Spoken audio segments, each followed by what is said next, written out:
Assalamualaikum warahmatullahi wabarakatuh. My name is Datu Saifullah Imam, and this is the continuation of our report, Chapter 23, Rizal's Last Trip to Abroad. Rizal's departure for Spain.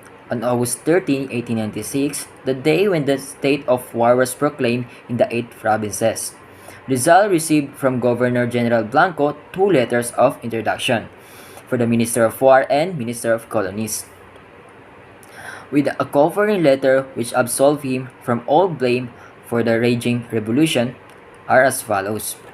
So basahin ko ang unang letter. Mr. Jose Rizal, my dear sir, enclosed are 2 letters for the Minister of War and Colonies, which I think will be well received. I have no doubt that you will justify me before the government by your future behavior, not only for your word of honor, but because the present happening must have shown you palpably that certain actions which are product of foolish yield no other result but hatred, destruction, tears, and blood. May you be very happy is the wish of your attentive servant who kisses your hand. Ramon Blanco. So, as you can analyze the letter, you will think that Governor General Blanco was really a friend of Mr. Rizal, especially in the second letter that I will also read. So the 2 letters were identical. The one is addressed to General Marcelo P. Azcarriaga, Minister of War. So it was written as follows. Basahin ko rin ang ikalawang letter. Most excellent Marcelo de Azcarriaga, my esteemed general and distinguished friend, I recommend to you with genuine interest Dr. Rizal, who is departing in the peninsula at the disposal of the government, ever desirous of rendering his services as physician to the army in Cuba.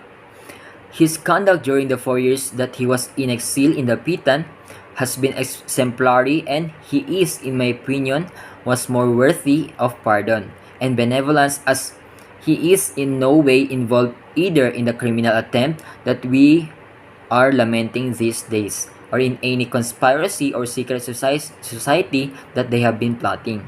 With this object, I have the pleasure to remain your most affectionate friend and colleague who kisses your hand, Ramon Blanco. So, recommending Jose Rizal to Cuba to be positioned seems very kind of Governor General Ramon Blanco.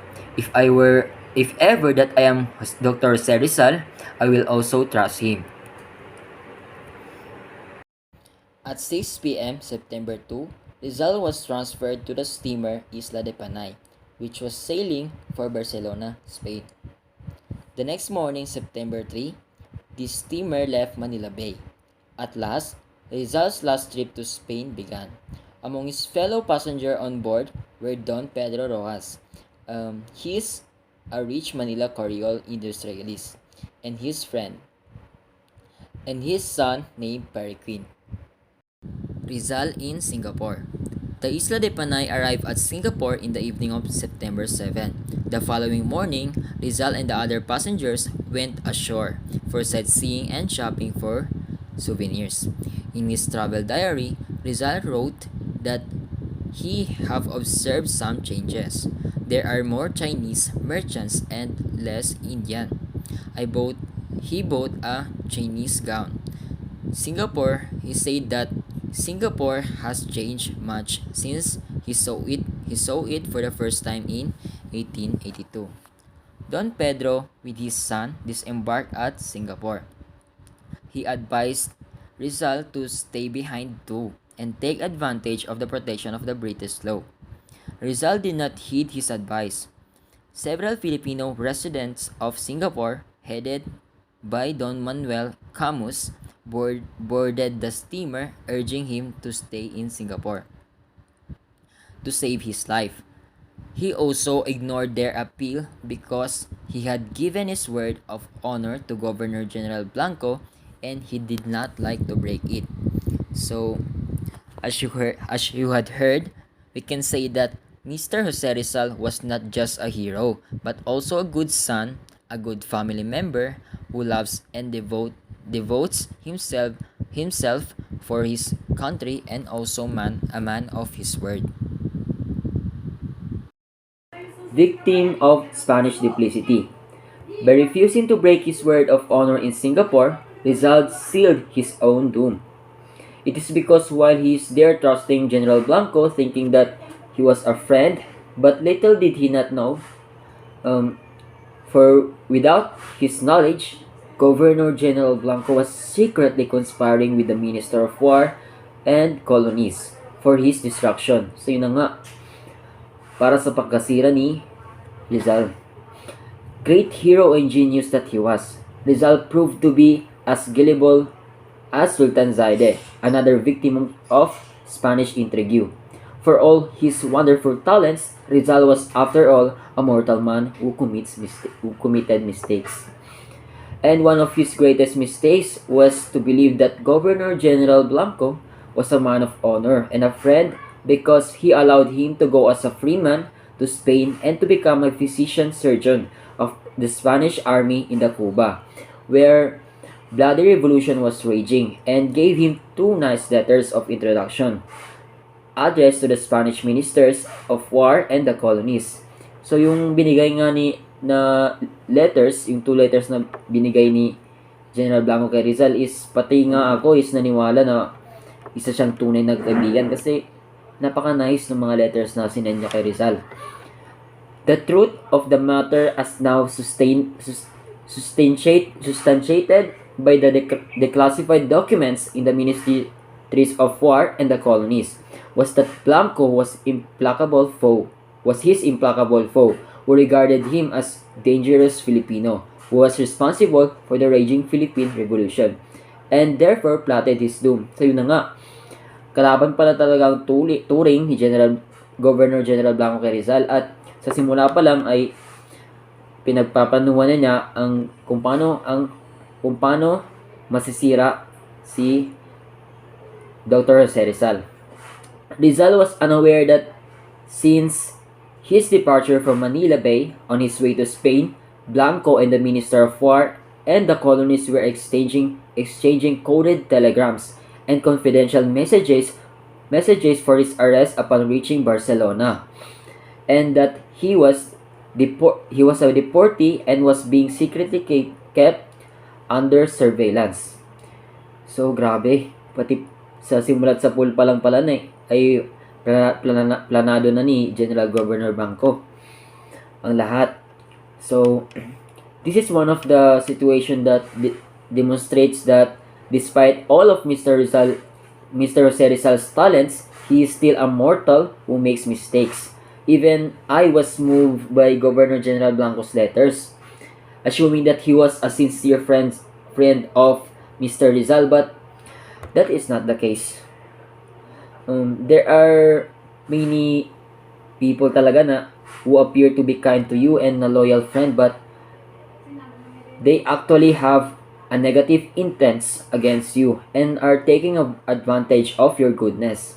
And what I learned from this situation is that you should not only put your whole trust in someone, but you should also save some for your own good. Rizal was arrested before reaching Barcelona.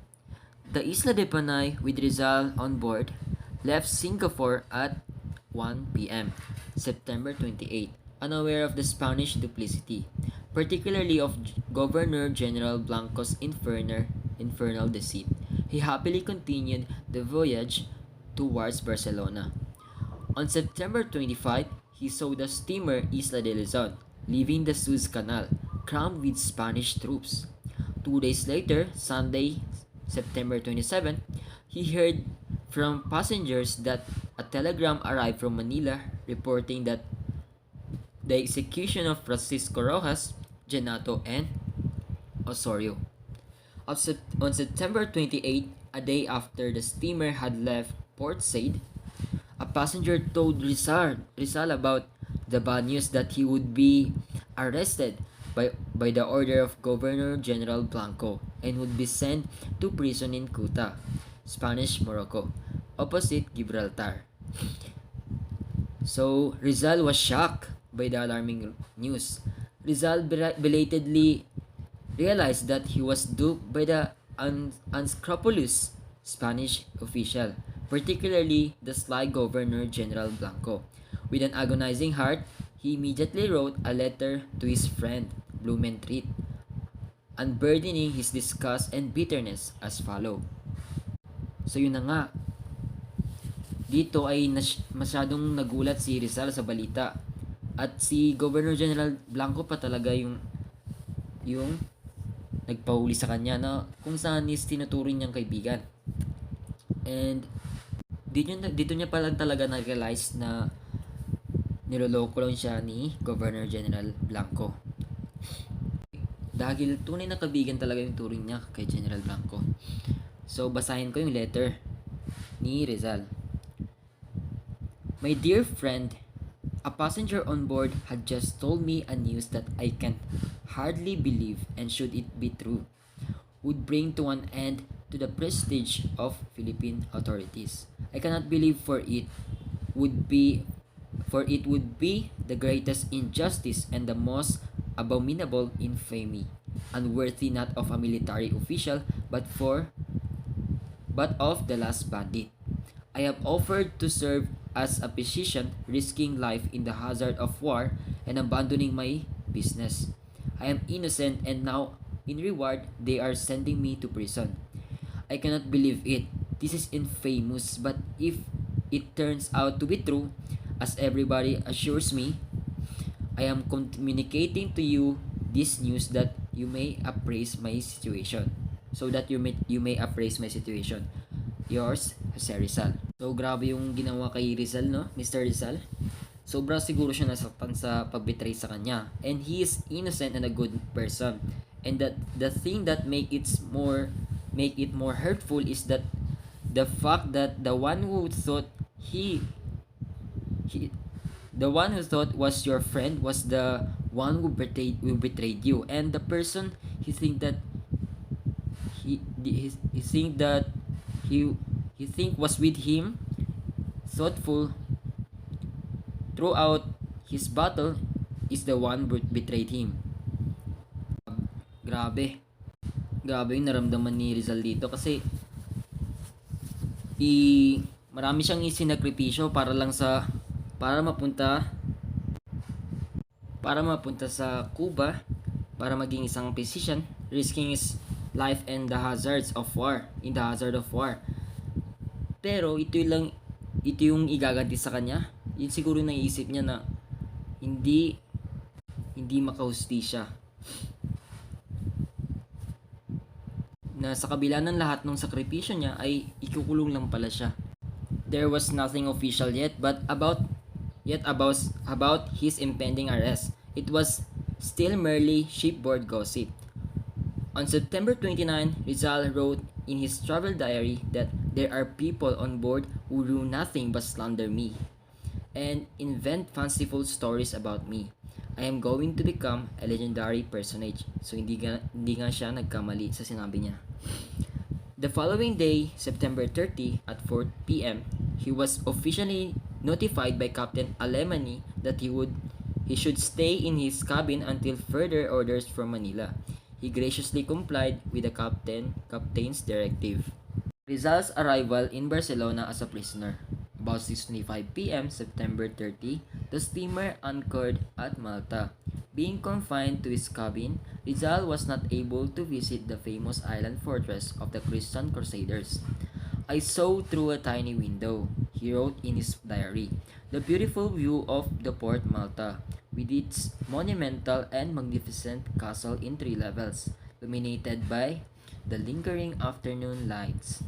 On October 3, at 10 o'clock in the morning, the Isla de Panay arrived in Barcelona, with Rizal as a prisoner on board. The trip from Manila to Barcelona lasted exactly 30 days. He was kept under heavy guard in his cabin for 3 days. His jailer was no longer his ship captain but the military commander of Barcelona, who happened to be General Eulogio Despujol, the same one who ordered his banishment to Dapitan in July 1892. It was one of those coincidences in the lives of men that make history stranger than fiction. On his second day in Barcelona, Rizal, although held incommunicado in his cabin, noticed the city celebration of the feast of Saint Francis of Assisi. He recorded it in his diary as follows: At 6 in the morning, many cannon shots awaken us.